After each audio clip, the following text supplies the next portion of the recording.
Okay, so here we go again. And in case we got to cut that first part of the video, we are going to be saying this is Absolutely Paul Calame and John Fillion. Bonjour, mon ami. Coming to you live from the studios of 4680Q in downtown Niagara Falls, Ontario, Canada. With Habsolutely. And for our radio guys, they're going, what the hell are these two clowns doing there?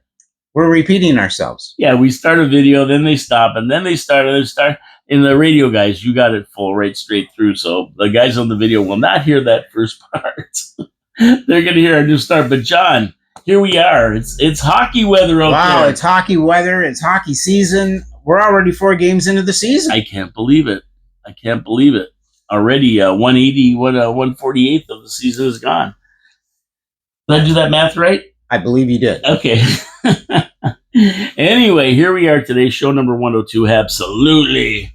And we're here in the studios. And John, and what do we have to be thankful for? Well, we're 500, which I thought we would probably be this year. So you need to be thankful for that. I'm right? thankful for that. We won 2 games. We lost 2 games. Yeah, and we're going to talk about that. And sometimes it's not going to be that great because some of the losses I wasn't particularly impressed with, John. Well, I'm never thrilled with a loss. No. Never thrilled with a loss, but I was hoping that we would win. I believe I called 3 games at least. Well, hold it now. Do you have the notes? By the G. Was Rocker Richard the best hockey player ever? Absolutely. Well, then I got the notes. So if you want to do that now, we can do it. Well, just so everybody knows, I got it right here. Just touch base. So, I think I was 3 out of 4. Yeah. Well, I might have asked for 4 games. I can't remember. Yeah, we were asked for 4. We talked about 4 games. Yeah. And you were 2 for 4, and I was. Let's see. I was I was 2 for 4. So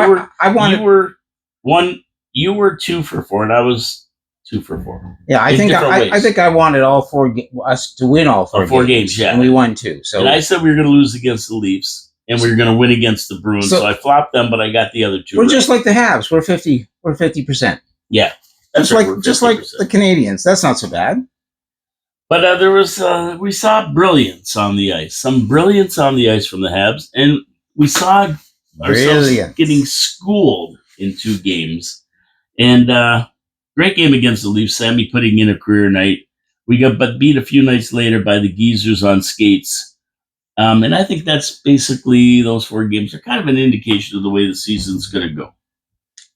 Just preliminary looking at the first 4 games, and you can't tell much. You know what? It's not a bad start to be at 50%. No, we'll talk about the numbers. And I'm extremely happy to win the first game of the season at home. Well, the Lopes against the Blue and White.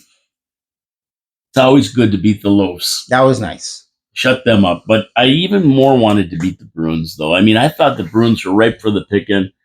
What's his name? What's his name? Swayman or whatever his name is. He came up with a half-assed game. He wasn't that great. And he just got back. He was off. So I mean, we could have taken those guys, but we'll talk about why we didn't. Because there was a reason we didn't beat those guys. And we'll talk about that. But let's do some Habs trivia. Yeah, we got some Habs trivia to start out the show with, and we always do. Excellent. And who's this kook? Who are these kooks? What's she got a baby in that? I have no idea. Anyway, that's why we locked the door right there, because people who would choose to wander in.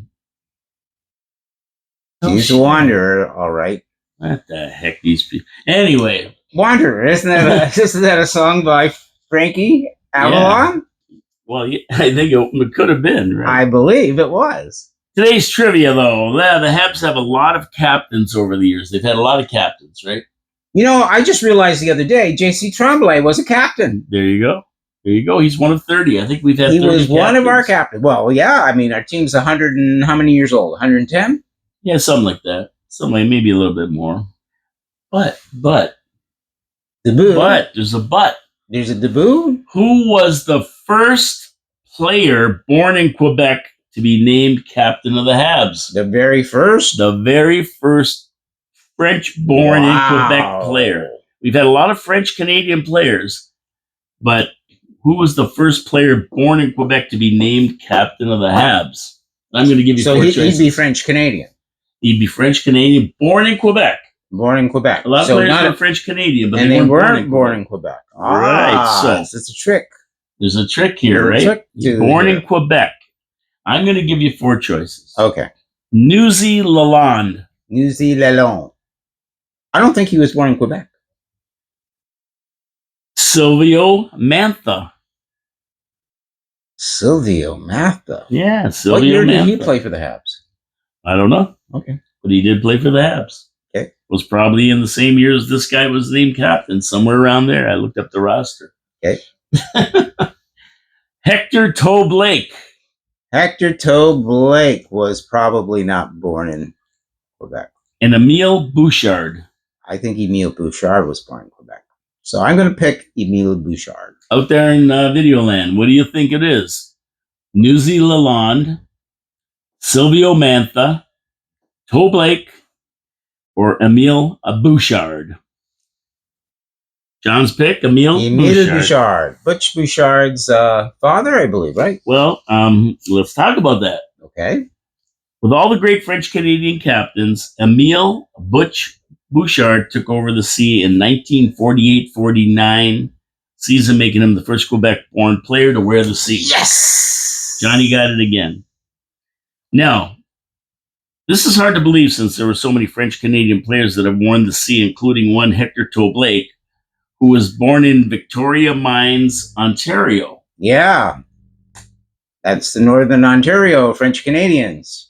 Emile Big Butch Bouchard played 14 seasons with the Habs, donning number 3 as their toughest defenseman. Number 3, as well as Monsieur Tremblay. Named captain in 1948-49 season, he held on to that title for 8 seasons, including the season in 55-56 that led to 5 consecutive Stanley Cups for the Montreal Canadiens. It's pretty amazing that Bouchard was playing back then with the Rocket and Jean Beliveau. Yep, and he retired from hockey at age 37 years old at that point. So Big Butch Bouchard, we've all heard of him. We all know who he was, the first Quebec-born captain of Montreal Canadiens, standing 6'2" wing, 205 pounds. Now, Big Butch was an imposing figure on the blue line. Absolutely. He was no Lane Hudson. No, a clean player, but known as one of the strongest players and best body checkers of his day. And you got to remember, 6'2" back then was a big guy. A lot of the guys were smaller, like the Roadrunner. And, like Cole Caulfield. Yeah, like Cole Caulfield and all the rest. Suzuki. Elaine Hudson. Elaine Hudson. Newhook. We can keep going here. Yes. He was a defensive defenseman. Today we would call him a stay-at-home defenseman with superior passing skills and great leadership abilities. How many defensemen back then were offensive? Not very many. Think about that. Not very many. Most of them were stay-at-home defensemen, right? You got that puck, you brought it up, you got it out of your zone, you gave it to a forward, and off they took it. Yeah, there was not a lot of freewheeling like we see today. Now, believe it or not, Big Butch did not start skating till he was 16 years old. I can believe that. Like, that's, to me, like kids today, they start when they're 4 years old. I mean, 16 is a late start for a guy. Well, you got to remember a few things back then, too. First of all, if you're playing hockey in Quebec, there are arenas, but they're few and far between. And you're competing with a lot of people for just one piece of ice. So if you don't have a frozen pond, you're not playing hockey. Number one. Number two. True enough. I don't know enough about Emile, but quite possibly his family had other plans for him at times. If he lived on a farm, he had to do chores. So it was like, no hockey for you. And skates cost money. Yeah. And then you're buying probably a secondhand pair or whatever. You got to find a size that fits your foot. True enough. So a lot of things to think about. Not as easy as it is today. I mean, I go down to the Gale Center here in Niagara Falls sometimes, and I'll walk the track that's above the rink, the ice surface, in the seated rink at the fourplex. And can you imagine that I've seen people rent that ice surface out just for their child to go through skating drills with a teacher. I mean, that's incredible. I mean, more power to them, but that did not happen back in 1956 or 1933, whenever Emil started to play. Most of the time, skates were handed down. Absolutely. Yeah. My first pair of skates were used. And during the war, I mean, they're metal. Like there's a lot of problems with that too. But guess who gave Butch Bouchard his nickname? Well, Butch, maybe Toe? No, somebody you know. Well, it wasn't the Boomer. Somebody I know. Yeah. The Rocket? No, Bobby Fillion. Really? Bobby Fillion. Your uncle or your great uncle or whatever. My great uncle. Gave him the nickname Butch because his last name resembled the English word butcher. Butcher. And it was gone to Big Butch Bouchard because he was big. He was tough. But you know what? You were talking about jobs and money and stuff like that. But he opted for a career in hockey rather than banking when he was offered $75 a week to play for senior hockey, and the bank only offered him $7 a week to work there. How can you pass that up? Exactly. That's a lot of money back then. Not only is it a lot of money, but you're doing it for what? Maybe 25 weeks, 30 weeks, and then you can go do whatever else you want after that. He played 786 NHL games for the Habs, scoring 40 goals and having 144 helpers. So you say, well, he played, all these years. Defense. But 40 goals, like you said, they weren't freewheeling and up there scoring 30 or 40 goals in a year. He played defense. And back then as well, was there a slap shot? No. How are you going to get the puck from the blue line past the goalie? Hell of a wrist shot. Absolutely. But he had many accolades during his time playing hockey. Most points by a defenseman, 1943, 44, and 44, 45. 4 All-Star team appearances. Excellent. 4 Stanley Cups. Hockey Hall of Fame in 1966-67. He's in the Hockey Hall of Fame. Yeah. Yeah. Jersey retired 2009. And named a member of the Order of Canada in 2009. He passed away on April 14th, 2012 at the age of 92. 90 true. That's true. He was 92. So nice that he got to be recognized before he had passed. That's right. And he was a true Habs legend. So there you go. Bleu, Blanc et Rouge. And I don't know if a lot of I always Butch Bouchard to me. We saw him in pictures with a Rocket and Toe.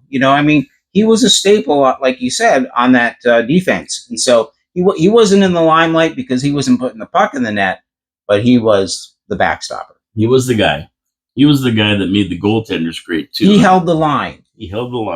He played the defensive scheme of Coach Irwin.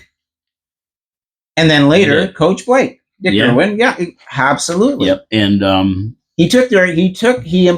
they employed a defensive strategy, and he stuck with the program. He towed the line. And Hector Toe Blake was glad he did. And that's exactly what is needed today on our current team. Well, it would help if we have a guy named MSL who's coaching. Yes. And he has a system.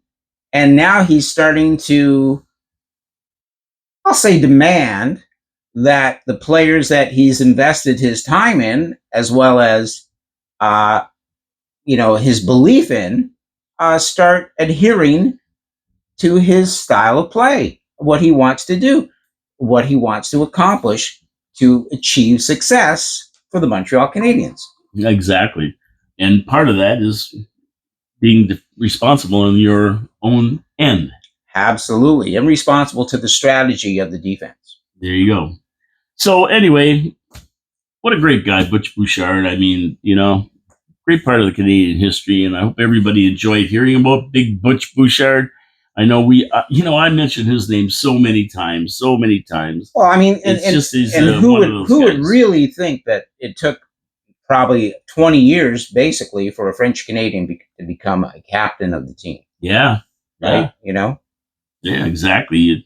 And it's funny because the Flying Frenchman, and that kind of thing, and you think they had all these great players like Howie Morenz, but he was from like Stratford, Ontario. Exactly. And we had all these, or Strathroy, one or the other. I think Strathroy. I think it's one of them anyway. But you Boom Boom Jeffrey, and you think of all these guys, but a lot of them were born. They were French Canadian, but they weren't born in Quebec. Some of them weren't, for sure. Some of them weren't, right? So there you go. Okay, let's take a look at these games this week. I mean, and comment on them. I have lots of comments on everything. I didn't write them down because I would need 100 pages to. There was a lot of hockey. Four games, very quick, and a lot of them were really games that you could make a lot of comments on. But we played the Leafs first. We beat them 1-0, and Sammy played a phenomenal game. He played a great game. Let's face it. Come on, 48, 49 shots. You get that much rubber and you don't let a goal in. That was a career game for Sammy, never to be seen again, by the way. I will guarantee you that. You don't think he'll do that again? I don't think he'll ever do that again. Sammy, he's done it. He's done it recently, hasn't he? Yeah, like last week. Yeah, but hasn't he done it last year? He's had a couple of games where he stopped over 40 pucks. I don't know about that. I believe he has. Did he do it and win? Yeah. Oh, well, good for him. He won for sure. But I'm so glad to beat the Leafs. But, what got me is that, when you get to the fan pages, everybody was freaking out. And they thought, Sammy, this is it. He's the number one goalie. He's the All-Star, Vezina Trophy, Stanley Cup. And I'm going, look at you guys. California, here I come. This is this is a career game. You may never see it again from the guy.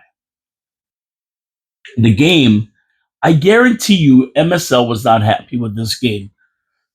Yeah, we beat the Leafs and everything, but I guarantee you, MSL had a few qualms about this. 48 shots isn't something you want to see on your goalie.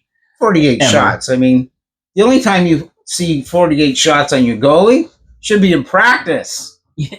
That's the only time you should get 48 shots. Yeah. Come on. So I appreciate we beat the Leafs. And I was happier than heck that I don't have to listen to them. And to shut out all those big mouths was fantastic. But at the end of the day, I mean, what I took from that game is that, man, oh man, we gotta tighten up on that D. We can't let these guys just wander around and get 48 shots on our goalie. There's a lot of work still to do. Yeah. This team, it's a young team. The team is still evolving. Exactly. I know everybody's excited because of all the great things that have happened to the team recently, the drafts, the trades, the signings, et cetera, et cetera. There's a TV show now about the Montreal Canadiens.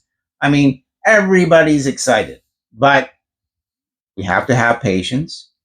We have to realize it's maybe the youngest team in the NHL, very close to being that. Yes, it is. And and it's going to take a little bit of time to achieve the goal.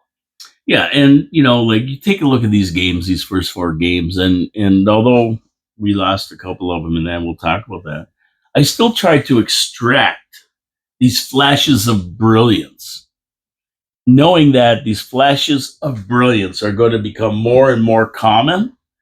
We're going to see more and more of them, and we're going to start winning these games. And that was one thing I liked about that game against the Leafs. That's a game we would have lost maybe last year. Well, the great thing about that game was, I guess, we really started to click. We had a good first period, I believe. And then we kind of sat on our heels and let the Leafs take the game to us. The great thing was, for me, was seeing that Cole got a goal. Yep, Cole got a goal. So right away he's happening, which is fabulous. And number two was the fact that we shut down a team who have 4 great goal scorers on it, and they're seasoned players. They're veterans at this point. They're not rooks anymore, and so that says something for the team as well. Yeah, well, the goalpost shut down 3 or 4 of them, and Monty shut down the rest. That's your best friend is the goalpost. We all know that. It really is. So you got to walk away from that game going, yeah, what a way to start the season. I always love when we beat the Leafs first game of the season. It makes me feel good. It makes my heart feel good. But looking at that, I was still a little bit like, oh boy. There's still that old boy. There is a lot of old boy. Yeah, old boy. So we move on to the Boston game. And, I just look at that game and I saw a team that looked small, really small. And they schooled us on how to play hockey. They're banging us around, throwing us around. And it was one of those games that everybody's going, oh, they came back in. No, they didn't come back in the third. Forget about that idea, you guys, because after 2 periods, there was 10 shots on net, and Bruins were leading 5-2. What does that say? That says we suck. That's what it says to me. Once again, we're sitting here and we're talking about things that we spoke about last year. Exactly. About being outshot, and not being, and ourselves not just producing, not putting enough pucks on the net to win a game. Yeah, true enough. And of course in the third they came back, but by that time it was 5-2 Boston. They were just cruising around in the third. They weren't really even into the game anymore. And then Montreal got close, and what did they do? They ran down the rink and scored another goal right away. Like, they could have probably won that game 8-2 if they wanted to, if they bore down on the third. And, that's all right. I like to beat Boston, too, only because I like to, shut them up. But at the end of the day, I looked around and I said, this is a valuable lesson for everybody that, you need big players, and you got to have players that play big. And they really did control us pretty well. And everybody's blaming Primo. And I was kind of like, well, he let in a few bad goals. Yeah, he did. But, Primo's our backup goalie. We only expect him to win. What did Wamsley say? Rick Wamsley or whatever. I think Rick Wamsley said if he won a third of the games, was it? A third or a half of the games. If he can win half of the games or a third of the games, then that's a good backup. He's done his job for the team. Because your starter is the guy who's supposed to win most of the games. So I'm going, okay, he's gonna play 15 games guaranteed because we have 15 back-to-backs this year. Right. And he's gonna play them because that's what most people do in the NHL now. They play their backup goalie in a back-to-back game. They don't want to burn out their starter. And then he's gonna get another 7 or 8 games during the season. So you're saying he's gonna get like 22 to 23 games. I think he's going to get, around 20, 22 games, something like that. So if he got 22 games, that means our starter Monty is playing 60 games. Yeah, that's probably what well, now I'm not saying he's going to do that because I don't think he's good enough to do that, but that's just me. If I said that right now, everybody would be on top of me yelling and screaming, and he 48 goals, 1-0 Leafs, 48 shots, and give me the jazz about it. But at the end of the year, do you really think he's our star? He's going to play that many games and be a. I just don't. He's never proved it. His lifetime is .899 save percentage and 3.55 goals against. Does that sound like a starter to you? No. Up by the G's. That's impressive, though, that you have those numbers in your head. I'm very impressed. Well, because I took so much static on the internet trying to tell these guys that, hey, don't get too excited about that first game because Monty's going to come back. And he's going to have a game that he might not be as good in. But by the G, he played on Saturday night. He didn't let a goal in until after the 73rd shot. Yeah. Yeah. Well, we beat Carolina. Who was we play? Ottawa? Yeah, 4-1. Ottawa. Yeah, we beat Ottawa 4-1. Sammy played another good game. 1 goal over 2 games. Like, come on. What's that, a point? Oh yeah, but 0.5 goals against average? let's go to his turd game. Let's go to his Turd? the turd Did game. you say the turd game? The turd game. Yes, That was a turd game, all he right. gave us a .833 save percentage. He dropped goals in. dropped an egg for sure. And I'm not mad at him for that. I don't care about that because I don't expect Sammy to be the savior of this team. And how many times have you said this? Sammy will not be the goaltender. Neither will Primo that wins the Stanley Cup. How many times? I've said it a few times. But Right. in saying that as well, Sammy could easily be a pretty decent backstop for the Habs. He could, but if it wasn't for Dobas and Fowler. But we need to also have some defense. Yeah. Well, I'm not a big, I like I say, I figure a 500 season. So what's Sammy got to win? He's got to win, 40 games out of 62, and this other guy, Primo's got to win 11. Sammy, or 12. Sammy can't play 62 games. No, I don't think he can. So Primo's going to have to play more. And after that first game Primo had, Chihuahua. You know what? The sooner Primo gets back in the net, the better for Caden Primo.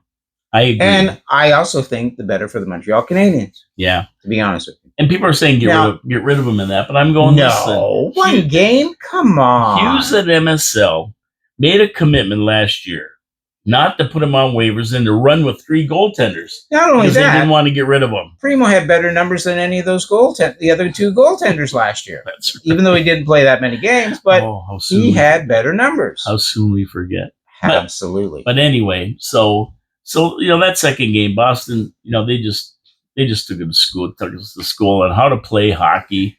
They played a good game. I'll give them all the credit. Opening night, I think, in Boston. Back-to-back from Montreal. Back-to-back. Opening night in Boston. And they just they just re-signed their number 1 goaltender. Yeah. So I mean, there was a lot of stuff going against us in that realm as well. I mean, last year Montreal did not do good on back-to-backs. I think they lost every one of them, if I'm not mistaken, but they might have won one. More consistency. The wrong way. So anyway, Boston, they beat us, and okay, big deal. So Ottawa, we go in there, we play a hell of a game. Sammy came back, played a great game, but I think in that game there was only like 24 shots on net by Ottawa. So Sammy had a good night, and that's what we want to see. That's the way a hockey game should be played. That's right. That's what Montreal needs to establish, is that we outshoot our opponent, and our goaltender only has to stop the puck a normal amount of times. Anywhere between 20 and 30 times, or 20 and 35 times would be acceptable. Yeah, that was a great game, and I liked tightening up on the D. I liked Sammy playing another good game. I liked things were clicking. I mean, Caulfield scored. I believe was it Lineman? Somebody else got a goal on that game. Heineman. Heineman got a beautiful goal. Did he get his first goal? I think he got his first goal that night. That was fantastic on him. I think he did on that night. I'm not sure. It was the last game against the Penguins. He got that, or if it was against Boston. But he did get a goal, which is fantastic. We like to see him lighting it up. Newhook got a couple, I think, in one of those games, didn't he? Newhook got a couple. May have got a goal. Gallagher got a couple during that little stretch there. Did. Great to see Gallagher scoring. I mean, I love to see this guy getting on the board. He works so hard in that, and everybody's kind of dissing him. But he got a couple goals in there too. Maybe he'll get 20 this year. We saw Caulfield have 4 goals in 4 games, and when we played the Pens. Ottawa's always a tough game for us, so I was happy to see them win that. That's always a tough game. We played the Pens, and once again, we got schooled by the Geezers. Well, those Geezers are pretty good Geezers, though. Well, I know. Crosby, Malkin, Letang, all these guys. We go in there, and Lane Hudson skating all over the place. Like Lane played maybe the best game I've seen him play. He was -4 for that game against the Pens. Yeah, but the things he was doing on the ice, they're great, were amazing. But what you're finding with him, what I'm finding with him, is that these professional players, these old seasoned players, they're onto him. And all these little whirly gigs and these fancy schmancy plays he does, he's starting to get caught. And that's why he was -4 on, again, in that game. And, Well, there's got I don't think Marty was too happy with that. No, there's got to be a system. So if Lane does go up, somebody has to come back. Exactly. So I think Slavkovsky one time did. I mean, on one of those goals, the first line was out there, and nobody bothered to come back and cover up for Lane. Yeah, and that has to happen. And MSL was switching lines around in that game. He was switching lines, but he's been switching the defense like crazy. Yeah. So the defensive pairings like crazy. I mean, Sammy had an 833 and Hudson had -4. So, I mean, but I will forgive Lane Hudson for that -4. You know why I'll forgive him? Because he has to learn to play in the NHL. I mean, really, it's his 4th or 5th game against pros, right? So you got to give him a little bit of leeway to be creative. And this kid learns fast. So he will watch the tapes of this game and say, this is where I should do this. He'll figure it out real quick. He's a smart kid, smart hockey player, and has talent coming out of his yin-yang. So I really believe, John, that he's going to learn from this game. And the same mistakes he made, he won't make them again. He's going to only get better because he's brilliant, and he will learn the game at the NHL level, and he will be better and better every game. And we're going to see less and less of these little foibles that he's having right now. And he'll learn not to do some of the stuff because these guys are professionals. Like I said about they wanted to cancel the puck where you lift it on your stick and throw it in the net. And I said, you don't have to. These guys are going to catch on, and they won't be doing it anymore. And they weren't because, you know what? They get clobbered. People know what they're going to do. Absolutely. It polices itself, and that's the same with Lane Hudson. They'll catch on to his style, his spinoramas, and all the other stuff he does, but they can't stop his talent. And that's part of his talent, though. His talent is being able to escape and having the hockey sense to make those types of moves. We saw those moves made back, 40, 50 years ago by guys like Serge Savard, Right.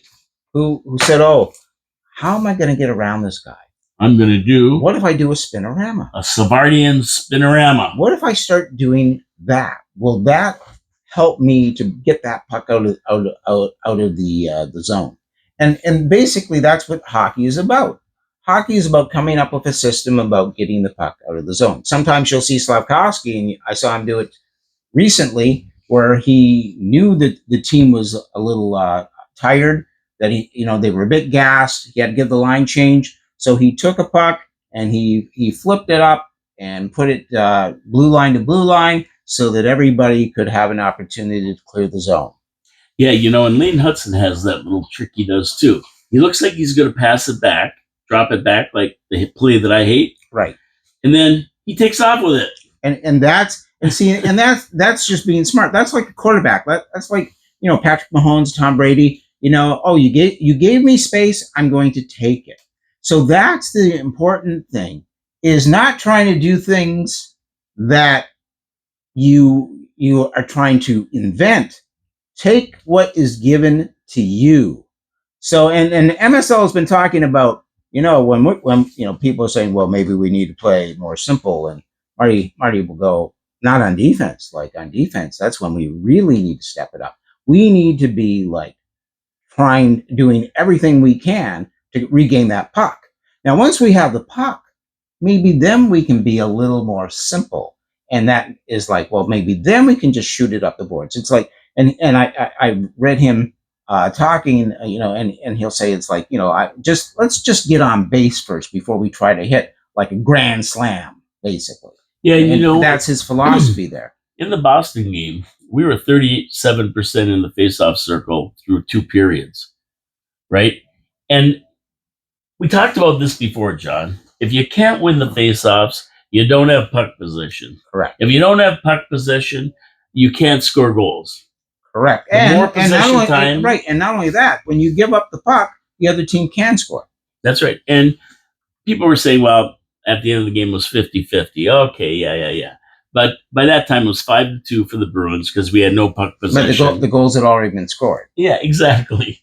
So, that was another problem in the Boston game. We got owned in the faceoff circle, and that is not good because we need to win those faceoffs, and we need to have puck possession. I think a couple goals were scored by losing the faceoffs on power plays and the puck going over the point and shooting it in. So, well, that you bring up a very good point because Boston are one of the best teams in the NHL.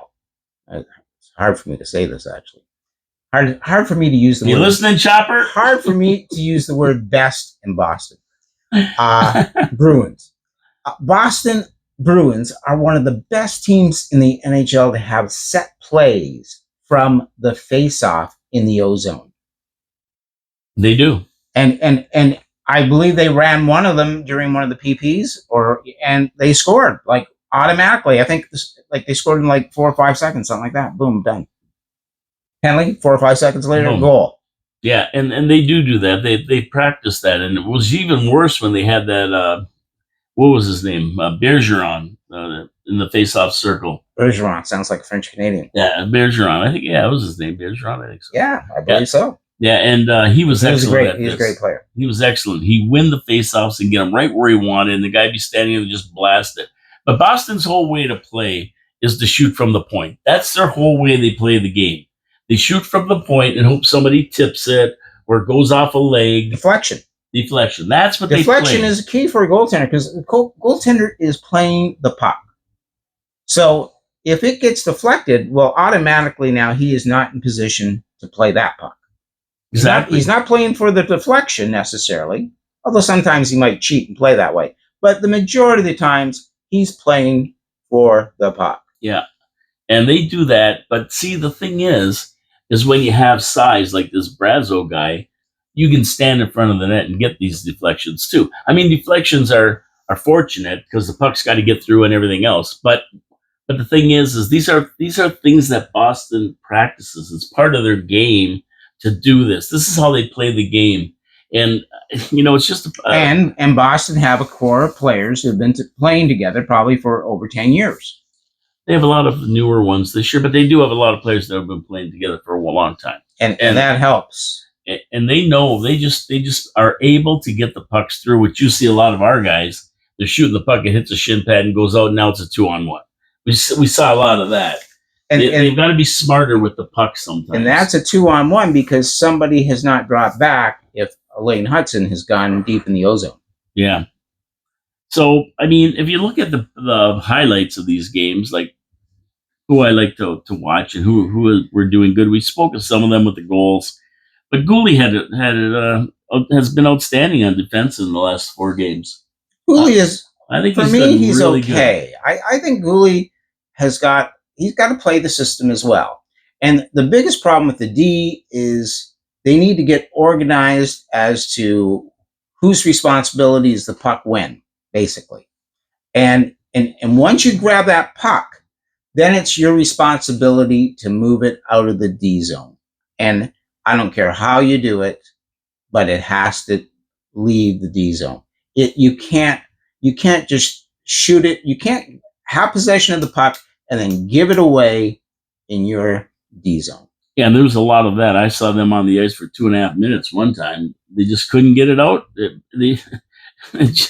Once you go past a minute plus, you're going to start getting gassed. It's going to get harder because while you're running around and you're trying to get the puck, the other team has the advantage of changing their line. Yeah, you're in the danger zone when you get to that point. Absolutely. Caulfield, 4 goals.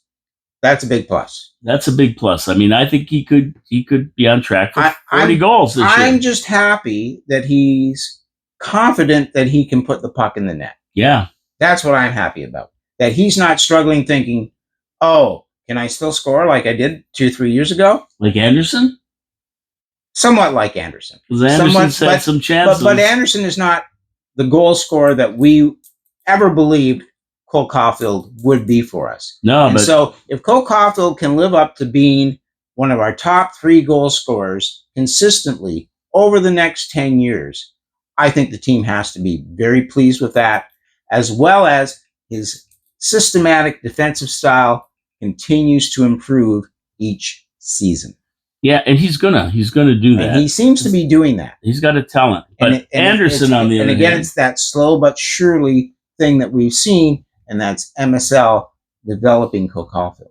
But Anderson, on the other hand, right, who has had a lot of chances even in the first 4 games, he's another guy who just is snake bit. He just can't put the puck in the net. But Anderson's playing with a guy named Gallagher, I believe. Yeah. And Gallagher has been able to put the puck in the net. Well, that's good. But we need... And Anderson and Gallagher, and who's the other guy on that line? Is it Dvorak? Dvorak. They went out and crunched people in one of those games to get Montreal moving. I think it might have been the Ottawa game. Yeah, we're going to need supplementary scoring, and I know it's got to come from somewhere. There was a great goal. I think it was Hudson to. I think Hudson and Gallagher. Gallagher set somebody up. He tried to set up Anderson actually, and Anderson didn't connect. But I know he's still sneaked. Hudson's set up somebody too as well. It was like an amazing pass to a stick. It might have been the Gallagher goal. Could have been the Gallagher goal. Newhook's got a couple.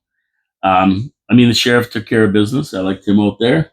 No stupid penalties, but he was out there having talks with people like Max Domi and telling them, no, none of that. I think the whole team collectively will respond anytime a player gets hit. Yeah. And we saw that again in the Pittsburgh game. He came right out and said, we're not putting up with that anymore this year. If they think they can come in and push the Montreal Canadiens around, they got another thing coming. But I think that only works if the whole team buys in, and I believe they have. I think they have. I really think they have. That's another plus. Because we lost a couple, but we'll see what we do in the next 3 games here. We have 3 more coming up. Between now and next week. We've got a lot of games coming up. Right? We got 78 games. Oh yeah. I'm concentrating on the next. First 20 though. I know. I want to really look at the first 20 because usually by the first 20 you can really tell where you're at. You've been through a good selection of teams in the NHL. You've played a lot of them, and you've seen big teams and small teams, and fast teams and slower teams, and good teams and bad teams. So it's neat to look at that. So the first 4 we're at 500, where I thought we would be. I figured about 500 for the first 20, and we're right on schedule to make that prediction. But I'd like to see us a little bit ahead of that if we could be. And we'll talk about our next 3 and what you think is going to happen in our next 3. Now, anything else to say about these last 4 games? Anything else you got? Well, goaltending. The goaltending. So one of the things that some people have been speaking about in press is the fact that we've got to be very careful how we do employ these goalies. And so I think it's really important to give Primo 30 to 40% of the games, and Sammy. If you want Sammy to perform as he did in the first 2, then he's only going to be able to handle, maybe 50% of the game, or not 50% of the games, but maybe 50 games. Like 60% of the games. I got a question for you. Sure. Knock, knock. No, I'm just kidding. That's a joke.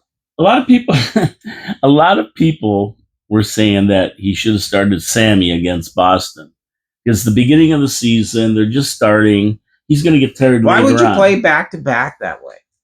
I wouldn't. After you faced 48 shots. I agree, but a lot of people were saying they should. Who are they?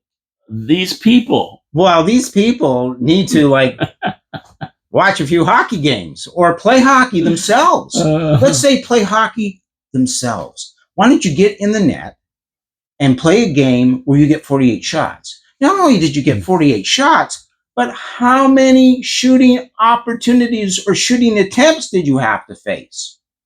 So, think about a power play. Sometimes you'll have a power play and you'll see that there was only 1 shot on that power play.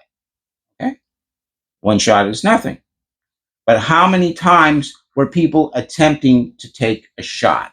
So as a goaltender, you're preparing each time for each of those attempts. You are doing an incredible amount of work between the pipes during that 2 minute span, even if the puck only touches your glove or your stick or your pads once.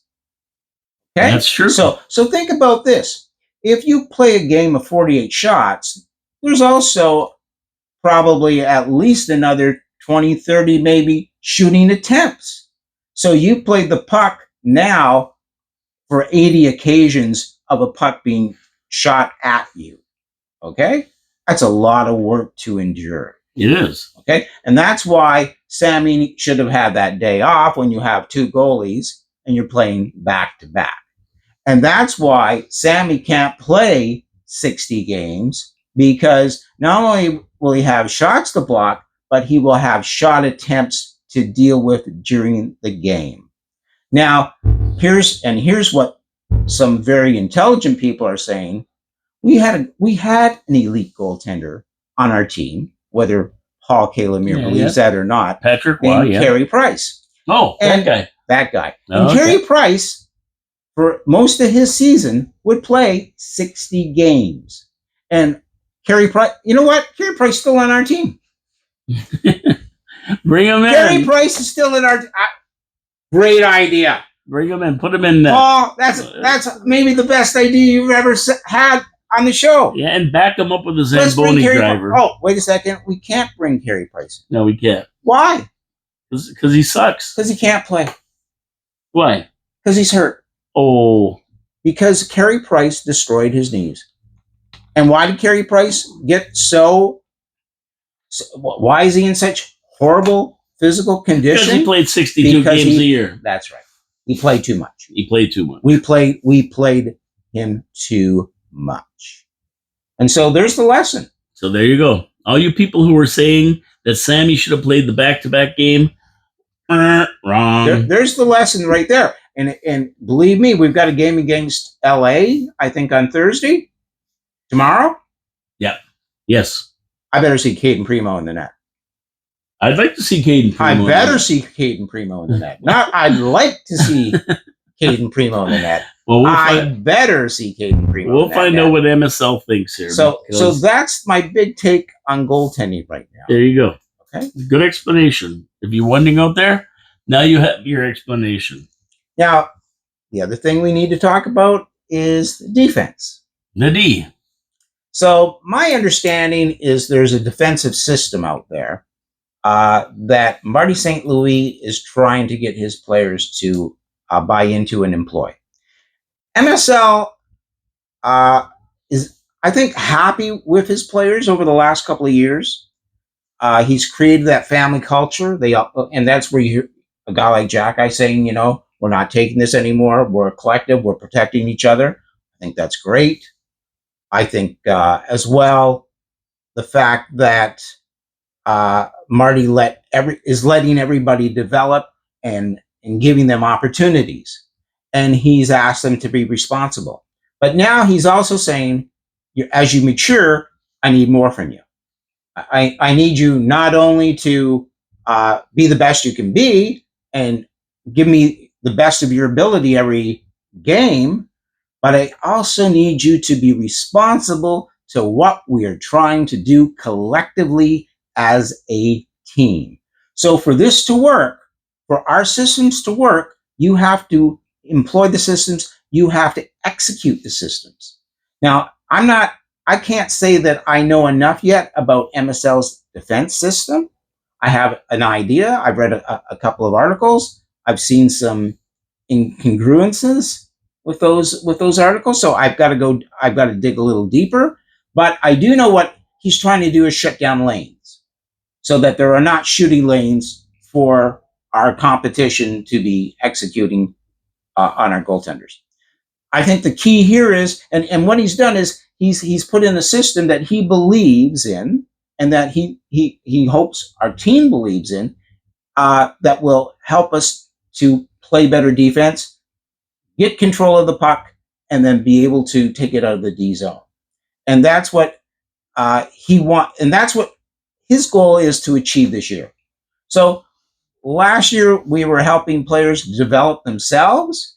Now it's like, okay, you have to start taking more responsibility for the collective development of the team by employing our system on D. Yeah, and we see that, and as long as he doesn't work Lane Hudson into some kind of crazy mix, I'm happy. Yeah, I don't. You gotta let him go. It's nothing. It's nothing crazy, but if Lane Hudson is in the offensive zone and you give the puck up, then you have to be prepared to accept the fact that you're going to have a scoring chance on you, and there need to be players in the mix. Yeah. Now, what do you think about ABB getting put on waivers? So he cleared waivers, by the way. Yeah, and why do you think he cleared waivers? Well, I think he cleared waivers because he's not that good. No, I don't agree. No, I think he cleared waivers because it was the second game of the NHL season. Okay. So every other team is in the same mix as Montreal. They're trying to say, okay, we got 23 players, three sitting out a game, 20 dressed. And we also have another 10 or 15 players who are in our AHL leagues or whatever signed to professional contracts. How are we best using them, or how are we going to use them, or what are we doing with them as we start the season? Because training camp is relatively short. It's a matter of selecting the players that you think you should ice, really, for that 82-game season. And you're not getting a lot of real training done or actually getting your systems going and talking hockey philosophy as much as you'd like. And because we heard a lot about that with our own team, about what's going on with the PP back in training camp. What's going on with the PK? How come we're not working on stuff? Because you were selecting who was going to be on your team, what the lines were going to be, what the D was going to be.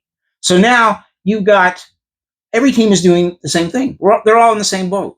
So if you ever wanted to take a player and say, you know what, I think it's better for you to be playing more minutes in another league, and we're going to put you on waivers now because we kept you at the beginning of the season. We think it's better to send you down right now. We can send you down because most likely nobody's going to grab you because they're in the same boat as we are. They're still trying to see who they want to keep, and they don't want to make a mistake of putting somebody out on waivers that somebody may grab as well. But why not keep him up and put somebody down that isn't going to be claimed off waivers? Because he isn't getting enough ice time in the NHL. We need to have him get more ice time in the AHL. And then why we keep him up in the first place? He made a mistake. MSL made a mistake. Well, okay, that makes sense. Then you think they made a mistake? I think he gave the guy a chance. He didn't see the big gain, so he said, "This is what I'm going to do." But 4 games, is that giving him a real chance? I think he only played 2, and then he didn't play the Ottawa game. He maybe played 3. Yeah, is that giving him a real chance? I don't know, but I'm not the coach of the Montreal Canadiens. No, but I do know that I think you can probably get guys through waivers quicker by doing that, and I also know that Logan Mailloux is having a very good season already in the AHL. Yeah, well, the first game he had 2 goals and 2 assists. Yeah. I think he'll be up. So, right, exactly. And that's the good thing. And Barron's going to go down. Is that we gave Logan Mailloux a chance to continue to grow by placing him at the beginning of this season in the AHL. Well, as we try to figure out what's going on with Barron, what's going on with Jack-Eye, and we have a guy named Struble who I think will, as soon as he's healthy, is going to take one of those guys' places. Barron. Yeah, he's going to take Barron's place. He may take Jack-Eye's. And I don't think so. I think he's going to take Barron's, and then I think that we're going to have a tough time with bringing up Mailloux right away anyway. I mean, I don't think there's anybody else to replace. Well, you've got Hudson. Yeah. Savard. Yeah. They might trade Savard. Matheson, Gooley. And Gooley. So I mean, I don't see. Could Jack-Eye and Barron both go? Well, I mean, it's a possibility if you want to bring Mayu. And then you have Mayu and Struble. Well, I'd rather have Mayu and I know you. I know you like Jack. No, but Jack I played with Mayu and they did really good last year in the AHL. But they sent Jack I down, right? So he would be a natural. But could happen. But then we like Struble too. Struble had the best training camp of all the defensemen. He played very good. Understand. So that's a tough one. So there's a lot to consider. Okay, so that we talked about goalie, we talked about defense. Talk about one other thing before we leave this, and that we got lots to talk about. And that is MSL and his success with the PK and the PP. Well, it's been better. Way better than last year. It's been showing signs of life, which is good. I think we're 6th overall in the league for PK. What do we got? 2 power play goals? We got more than that. I think we're 15th. Oh, that's better. In power play goals in the league. Well, so 6th in the PK kill and 15th in the power play. Yeah, well, 15th isn't bad. Way better than 27th or 29th. Yeah, it's way better than that. I mean, we still got to be over 20%. We want to be around 25%. Are we running at 25% yet? I don't think so. I don't know, but we may be running over 20. we might didn't run at last year. No, but it's 4 games in. So it's early. But at least 4 games in. I hear you. At least we're showing life on the power play, though, right? All the bad things that we've been talking about over 4 games in, we need to talk about the good things over 4 games. Well, the power play is better than it was last year, or the year before, maybe the last 10 years. And the big difference in the power play? Lane Hudson. Kirby Doc. No, and Kirby Doc, but Lane Hudson. I mean, Lane Hudson he's bringing an element that we never had. Everybody's yelling about Lane Hudson being like Matheson. Get rid of Matheson. No, Matheson's been good. But exactly Kirby Doc. Yeah, but the creativity of Lane Hudson helps. It puts people in Lane Hudson's creativity is amazing. Yeah. Amazing. And he's 20. So what did Kirby Doc? Does he have a power play goal? I think he's had a few assists. Okay. So I have to agree our power play is better. We got to get it better. You can't be any, well, let me put it this way. It can't be any worse than last year, the year before that. So it's got to be better. We can't, if we score 1 goal, we were better than in the preseason when we got 0 for 32. So yes, it's better. I'm not making big judgment calls on it yet. I like what I see. It's going in the right direction. But I'm not sold on it yet. We'll see how we do. I don't know what we are. I never looked at the power plays, chances versus goals. We might have 3 out of 20 power plays, or we had 5 in one game and 5 in the other. Power play sits 15th with a 23.5% success rate. That's where you'd like to be, right there. 23.5. That's like right between 20 and 25. And if we can grab 85% on our penalty kill, then what we're sitting at is 100 and some odd. You add the 2 numbers up. The really good teams are over 110. If we're at 104, 105, that'll be happy for me. So let's go to the next 3 games. Now, you predicted they beat the Kings. Absolutely. You predicted they would lose to the Islanders. And you predicted they would win against the Rangers. So you're picking 2 out of 3 for next week. Absolutely. Right? And absolutely. I think at home we can beat the Kings. The Islanders, I think we're going to lose to. And the Rangers, I think we're going to lose to. So I'm saying we're going to win 1 out of 3 of our next 3. Okay. I would go 500 on this, but I can't say we're going to win 1.5 games.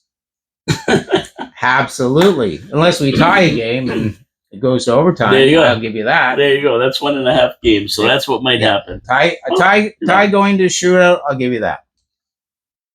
And I can see one of these games going into overtime. But here's the key, right? Is winning these 1-goal games. These 1-goal games, rather than losing them, we're going to win them. And that's what happened against Toronto. So I love that, because that's a game we probably would have lost last year, but we didn't, and that's good. So we'll see what happens with these ones. I mean, Kings are okay. They're not a great team. I think they really kind of match up with Montreal pretty good. They've got Kopitar and some good forwards. Their goaltending might be a little bit wonky, but They played a good game against Boston. Yes, for sure. Yeah, they played a good game against Boston. So we'll see what happens there. What I will say about the Kings is that if we go into overtime, we're probably going to beat them because that overtime against Boston was just horrendous. They never touched the puck once. It was terrible. I mean, it was just ridiculous. So if we get into overtime with Lane Hudson, Caulfield, Suzuki. Well, it'll be interesting to see who the lineup is 3-on-3. Yeah, that's going to be interesting. I guarantee you Hudson will be out there, and we know it's going to be. So if I put Lane Hudson out, yeah. Do I put another defenseman out? No. Then who's playing defense? Doesn't matter because it's all offense. We want to get the puck and go score. Okay. 3-on-3 is all offense. Okay. You got your goalie, Sammy Montembeault, 48 saves. Okay. 1,000 save percentage. Okay. There you go. That's my answer. Islanders and Rangers, though, they're going to be tough. They're two tough teams. They're going to be good. I think if we got a chance at beating it, either one of those two, I think the Islanders are the ones that we might be able to beat. Well, I mean, the best thing about that is that we're playing the Islanders. Where do they play? Not anywhere near New York, right? Where do they play? Like where's the rink? Oh, last time I saw it was in Hempstead. So perfect. In Long Island. No distractions. And New York are coming to Montreal, so that's great. Yeah. I like that. Okay. So we'll see what happens in those next 3 games. Like we're spending Thanksgiving in New York City this year. Oh, yeah?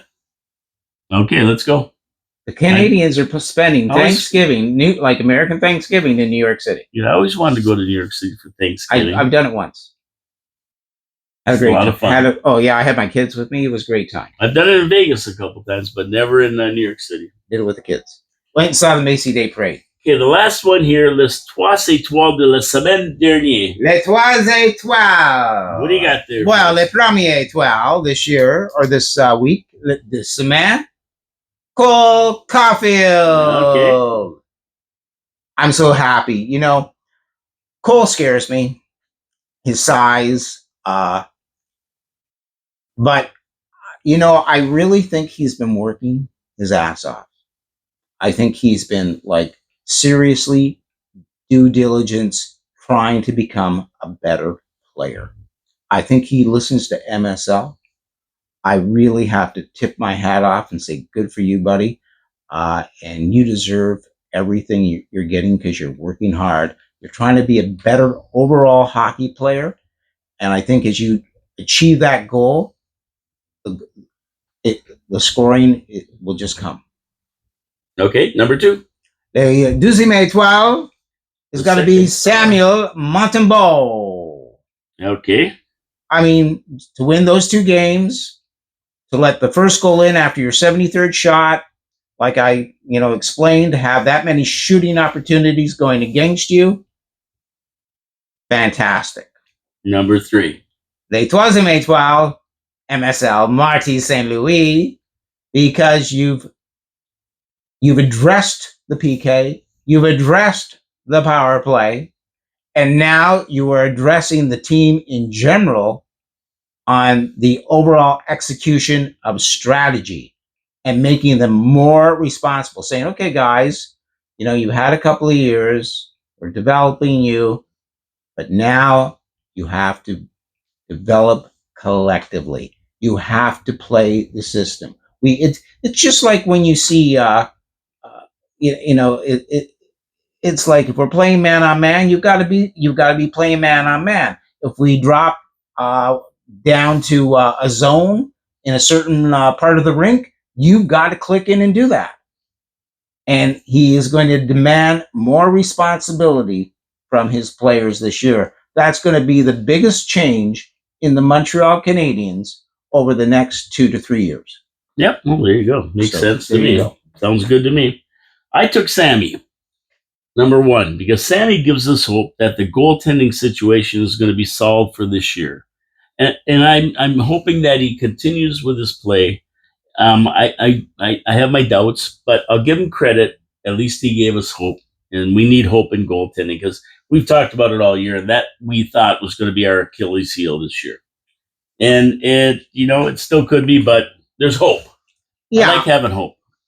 And again, too, I mean, goaltenders have a better opportunity of playing better when they're rested. There you go. So Primo's going to start the next game. I believe. Yeah, let's go through the goaltenders real quick on those 3 games. I mean, I'll go Primo, then at home Montembeault, and then Primo. PMP connection. Goaltenders. Okay, Johnny is saying PMP. PMP. And I'm saying that because of other forces that may be involved in this, we're going to see Sammy. And if Sammy has a good game, we're going to see Sammy. And if Sammy has a good game, we're going to see Sammy. Unless there's a back-to-back in there. I've never been a fan of the Nazis. SSS. Sorry. Doesn't work for me. The Kiss Army. Doesn't work for me. Okay, my second star, Lane Hudson. He's been meeting our expectations. Wait. 4 helpers, right? I thought you were going to say he was -4. He's playing goal. I thought you were going to say -4. No, he is -4 for that one game. But the things he does overshadow the -4. That's a problem that couldn't be solved, and he'll solve it himself. He knows. But I think those 4 assists in the first 4 games, that's huge. I mean, this guy, if he keeps it up, he's going to win the Calder Trophy. Is that Suzuki over there? It looks like him. Calder Trophy? Yeah. Rookie of the Year. Wow. Yeah, I think so. First one we've had in a long time. So anyway, that's what I think. Did Kerry win that? But no, I don't think he did.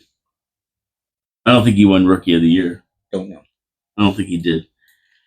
Hey, we got the video, guys. Correct us if we're wrong. Let us know. Make comments. Bonus notes. Like us.